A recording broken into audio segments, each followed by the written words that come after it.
అందరికీ నమస్కారం. కొన్ని టాప్ న్యూస్ ఐటమ్స్ అయితే ఉన్నాయి, అవేంటో ఒకసారి చూద్దాం.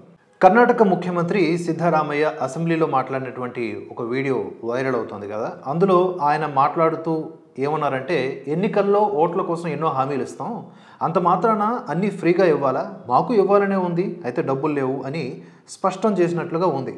ఈ వీడియోపై బీఆర్ఎస్ వర్కింగ్ ప్రెసిడెంట్ అయినటువంటి ఎమ్మెల్యే కేటీఆర్ తీవ్ర విమర్శలు చేశారు. ఎన్నికల్లో ఇచ్చిన హామీలకు డబ్బులు లేవని సిద్ధరామయ్య అంటున్నారని, అలాంటి హామీలు ఇచ్చే ముందు ఆలోచన చేయరా, తెలంగాణ భవిష్యత్తు ఇలాగే ఉండబోతుందా అని ఆయన ప్రశ్నించారు ఎక్స్ వేదికగా. అయితే ఇక్కడ సిద్ధరామయ్య సైతం అదే వేదికగా గట్టి కౌంటర్ ఇచ్చారు. అది ఫేక్ వీడియో, బీజేపీ తయారు చేసినటువంటి పంపిణీ చేసినటువంటి ఎడిటెడ్ వీడియో, అది కూడా తెలియకుండా షేర్ చేశారు అంటే మీ పార్టీ అధికారంలోకి ఎందుకు రాలేదో తెలుస్తున్నది అని ఎద్దేవా చేస్తూ రేట్ ఫిట్ చేశారు. ఇటీవల జరిగిన 5 రాష్ట్రాల అసెంబ్లీ ఎన్నికల్లో ఓటమితో ప్రతిపక్షాలు నిరాశ నిస్పృహలకు లోనయ్యాయని మోదీ ఎద్దేవా చేశారు. ఆ ఫ్రస్ట్రేషన్తోనే ప్రతిపక్ష పార్టీ సభ్యులు పార్లమెంట్ ఉభయ సభల్లో ఈ గందరగోళ పరిస్థితులు సృష్టిస్తూ ఉన్నారని చెప్పి విమర్శిస్తూ ఉన్నారు. ఢిల్లీలో గడిచిన 19వ తేదీన జరిగినటువంటి బీజేపీ పార్లమెంటరీ పార్టీ భేటీలో ప్రధాని మోదీ ఈ వ్యాఖ్యలు చేశారు. ప్రతిపక్షాల ఆందోళనలతో పార్లమెంట్ శీతాకాల సమావేశాల్లో వాయిదాల పర్వం కొనసాగుతూ ఉంది. పలు కీలక బిల్లులకు పార్లమెంట్ ఆమోద ముద్ర వేయించాలని చూస్తున్న కేంద్రానికి ఇది తలనొప్పిగా మారింది. దాంతో ప్రతిపక్ష సభ్యుల సస్పెన్షన్లకు కేంద్రం తెరలేపింది. ఇప్పటి వరకు ఉభయ సభల్లో మొత్తం 141 మంది ప్రతిపక్ష ఎంపీలు సస్పెన్షన్కు గురయ్యారు. అమెరికా మాజీ అధ్యక్షుడు డొనాల్డ్ ట్రంప్ను వచ్చే ఏడాది జరగనున్నటువంటి దేశాధ్యక్ష ఎన్నికల్లో అనర్హుడిగా ప్రకటిస్తూ కొలరాడో సుప్రీంకోర్టు, అంటే ఇది ఒక స్టేట్, ఆ స్టేట్ సుప్రీంకోర్టు కీలక తీర్పునిచ్చింది. 2021 జనవరి 6న అమెరికా క్యాపిటల్ భవనంపై ట్రంప్ మద్దతుదారులు దాడి చేశారు. ఈ దాడిలో డొనాల్డ్ ట్రంప్ పాత్రను నిర్ధారిస్తూ ఈ తీర్పు వెలువరించడం జరిగింది. అమెరికాలో 2024 నవంబర్ డిసెంబర్ నెలల్లో అక్కడ పోలింగ్ జరిగే అవకాశం ఉంది. అటు పలు సర్వేల్లో అధ్యక్షుడిగా డొనాల్డ్ ట్రంప్ వైపే అమెరికన్లు మొగ్గు చూపుతున్నట్టు తెలుస్తోంది. ఈ పరిస్థితుల్లో కొలరాడో సుప్రీంకోర్టు ఈ సంచలనాత్మక తీర్పు వెలువరించింది.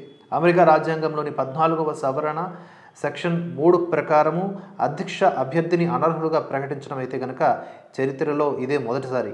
అయితే ఈ తీర్పుపై అప్పీల్ చేసుకునే అవకాశాన్ని కోర్టు ట్రంప్ను కల్పించింది. జనవరి 4వ తేదీ వరకు ఆ తీర్పుపై స్టే ఇచ్చారు. శబరిమలకు సంబంధించినటువంటి వార్త అప్డేట్ ఇది. అయ్యప్ప స్వామి భక్తులు స్వామివారిని దర్శించుకోవడానికి 18 నుంచి 24 గంటల సమయం పడుతోందట. ప్రతిరోజు దాదాపుగా 1,00,000 మంది వరకు భక్తులు వస్తూ ఉండడంతో అక్కడ చాలామంది, అంటే ఇసుక వేస్తే రాలనంతగా కనిపిస్తూ ఉన్నారు భక్తులు. ఈ రద్దీ ఎక్కువ కావడంతో పోలీసులు లాఠీచార్జ్ చేస్తూ ఉన్నారు.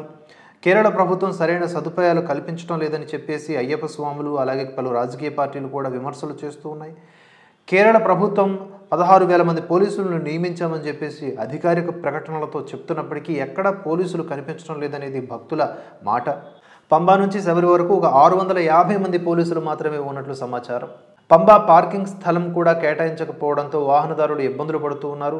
నవంబర్ 16 నుంచి జనవరి 25 వరకు భక్తులు శబరికి తండోపతండాలుగా తరలి వస్తారు. ఈ 2 నెలలు కేరళ ప్రభుత్వానికి మంచి ఆదాయం వస్తుంది.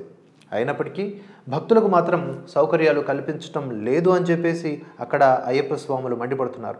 నిమిషంలో సుమారుగా 100 మందిని ఆ 18 మెట్లు ఎక్కించేందుకు సిబ్బంది ప్రయత్నిస్తున్నారంటే ఎంతటి తొక్కిసలాటగా ఉంటుందో అర్థం చేసుకోవచ్చు. అందుకే స్వాములు శబరిమలకు బయలుదేరేటటువంటి భక్తులు అక్కడి పరిస్థితిని తెలుసుకుని బయలుదేరడం మంచిది. తాజాగా కరోనా కూడా కొత్త వేరియంట్ వస్తుందని చెప్పేసి వార్తలు వస్తున్నాయి కాబట్టి అక్కడ అధికారులు చేతులు ఎత్తేసే పరిస్థితి ఉంది. భక్తులే స్వీయ నియంత్రణ, వ్యక్తిగత జాగ్రత్తలు తీసుకోవాల్సిన అవసరం ఉంది. ఇప్పటికే కేరళలో కూడా 4 మృతి చెందగా పాజిటివ్ కేసుల సంఖ్య కూడా పెరుగుతుంది కాబట్టి అయ్యప్ప భక్తులు ఆలోచించాలి.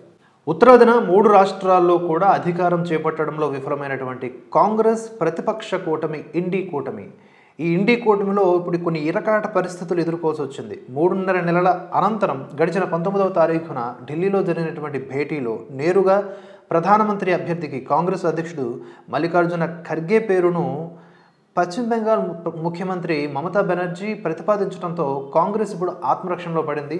ఖర్గే దళిత సామాజిక వర్గానికి చెందినటువంటి కీలక నేత కావడంతో ఆయన్ను ప్రధాని అభ్యర్థిగా ప్రకటిస్తే కూటమికి మంచి మద్దతు రాగలదని ఆమె చేసినటువంటి ప్రతిపాదనకు అఖిలేష్తో పాటుగా 12 పార్టీల నేతలు మద్దతు ప్రకటించినట్లుగా కూడా తెలుస్తోంది. ఈ ప్రతిపాదనకు ఖర్గే సున్నితముగా తిరస్కరణ చెబుతున్నప్పటికీ కాంగ్రెస్ నేత రాహుల్ గాంధీ నాయకత్వంపై తమ అయిష్టాన్ని పరోక్షంగా వ్యక్తం చేసేందుకే ఈ అంశాన్ని ప్రస్తావించినట్లుగా పరిశీలకులు భావిస్తున్నారు. అంతేకాకుండా ఓ నెల రోజులలోగా భాగస్వామ్య పార్టీల మధ్య సీట్ల సర్దుబాటు పూర్తి కావాలని ఈ గడిచిన ముంబై భేటీలో నిర్ణయించినా కూడా ఆ విషయంలో కాంగ్రెస్ ధోరణి కారణంగానే ముందుకు వెళ్ళలేకపోయామని చెప్పేసి విమర్శలు చెలరేగాయి. ఇతర పార్టీలతో కాంగ్రెస్ సర్దుబాటు ధోరణులు ప్రదర్శించకుండా ఒంటెత్తు పోకడలతో వెళ్లిన కారణంగానే ఉత్తరాదిన 3 రాష్ట్రాల్లో ఓటమి చవి చూసినట్లుగా అఖిలేష్ యాదవ్, మమతా బహిరంగంగానే వ్యాఖ్యానించడం గమనార్హం. ఇలా ఉండగా ఇండీ కూటమి ఏర్పాటైన 6 నెలల తర్వాత మొదటిసారిగా ఉమ్మడిగా ఆందోళన కార్యక్రమానికి ఈ భేటీ పిలుపునిచ్చింది.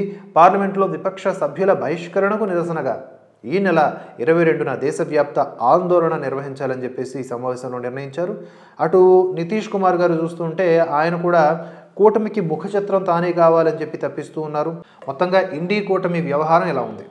ఇజ్రాయెల్ హమాస్ యుద్ధానికి సంబంధించి ఇజ్రాయెల్ ప్రధాని బెంజమిన్ నెతన్యాహుతో ప్రధాని నరేంద్ర మోదీ కొన్ని ఉపయుక్తకరమైనటువంటి చర్చలు జరిపినట్లుగా తెలుస్తోంది. వారి మధ్య చర్చలలో ప్రాంతంలో సముద్రం ద్వారా జరిగేటటువంటి రాకపోకలపై భద్రతపై కూడా వారు తమ ఆందోళనలను పంచుకున్నారు. చర్చలు, దౌత్యపరమైనటువంటి చర్యల ద్వారా బందీలందరి విడుదలతో సహా యుద్ధానికి శాంతియుత పరిష్కారం త్వరితముగా కనుగొనాలని ప్రధాని మోదీ తన చర్చలతో ఆకాంక్షించారు. బాధిత ప్రజలందరికీ మానవతా సహాయం నిరాటంకంగా కొనసాగాలని కూడా మోదీ స్పష్టం చేశారు.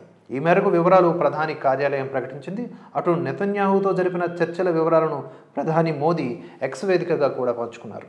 బాలిస్టిక్ క్షిపణుల్ని అక్రమంగా పరీక్షిస్తుండడమే కాకుండా అభివృద్ధి చేస్తుండడంపై ఇరాన్ను పశ్చిమ దేశాలు తీవ్రంగా ఆక్షేపిస్తూ ఉన్నాయి. క్షిపణులతో పాటుగా వందలాది డ్రోన్లను రష్యాకు సరఫరా చేస్తున్నట్లుగా ఆరోపిస్తూ ఉన్నాయి. యురేనియం నిల్వలను అనూహ్యంగా 60% పెంచుకున్నట్లుగా కూడా ఎండగట్టాయి. ఇవన్నీ 2015లో కుదిరిన అణు ఒప్పందాన్ని ఉల్లంఘించడమే అవుతుందని ధ్వజమెత్తాయి.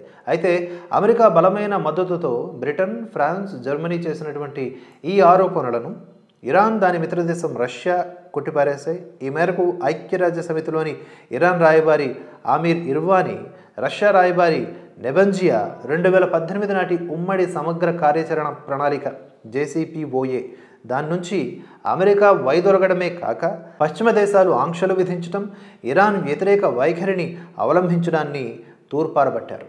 పాక్లో ఎప్పుడు కూడా ఒక కామన్ పాయింట్ నడుస్తూ ఉంటుంది. ఆ దేశాన్ని ఏలే పాలకులు అధికారంలో ఉన్ననాళ్ళు భారత్ మీద వ్యతిరేకంగా, ప్రతిపక్షంలోనో లేకపోతే ఆ దేశం విడిచి ఇంకెక్కడికో పారిపోయో వెళ్ళిపోయో ఉన్నప్పుడు కనుక అక్కడి నుంచి మాత్రం అనుకూలంగా మాట్లాడుతూ ఉంటారు. తాజాగా నవాజ్ షరీఫ్ కూడా అలాంటివే కొన్ని వ్యాఖ్యలు చేశారు. ఆయన గతంలో కూడా ఇలాగే కొన్ని మాటలు మాట్లాడారు. మన ఆర్థిక కష్టాలకు మనమే కారణం, భారతదేశమో లేకపోతే అమెరికానో కారణం కానే కాదు, మన కాళ్లను మనమే నరుక్కుంటున్నాం, కాల్చుకుంటున్నాం. 2018 ఎన్నికల్లో మనపై బలవంతపు ప్రభుత్వాన్ని రుద్దారు. దానివల్ల ప్రజలు ఇబ్బందులు పడడంతో పాటుగా ఆర్థిక వ్యవస్థ దిగజారింది. రాజ్యాంగాన్ని ఉల్లంఘించినప్పుడల్లా సైనిక నియంతలకు న్యాయమూర్తులు మద్దతుగా నిలిచారు. వారి పాలనకు చట్టబద్ధత కల్పించారు. ప్రధానులను తొలగించినప్పుడల్లా వారు ఆమోదించారు అని చెప్పి సంచలన వ్యాఖ్యలు చేశారు. కాగా ఇప్పటికే 3 సార్లు పాక్ ప్రధానిగా పనిచేసినటువంటి నవాజ్ షరీఫ్ 4వసారి కూడా అధికారం సాధించాలని ప్రయత్నిస్తూ ఉన్నారు. అందులో భాగంగానే ఈ రాజకీయ వ్యాఖ్యలు చేస్తున్నట్లుగా మనం అర్థం చేసుకోవచ్చు. ఇవి నాకు అనిపించిన కొన్ని టాప్ న్యూస్ ఐటమ్స్. మళ్ళీ మరో వీడియోలో కలుసుకుందాం. Thanks for watching. జై హింద్, జై భారత్.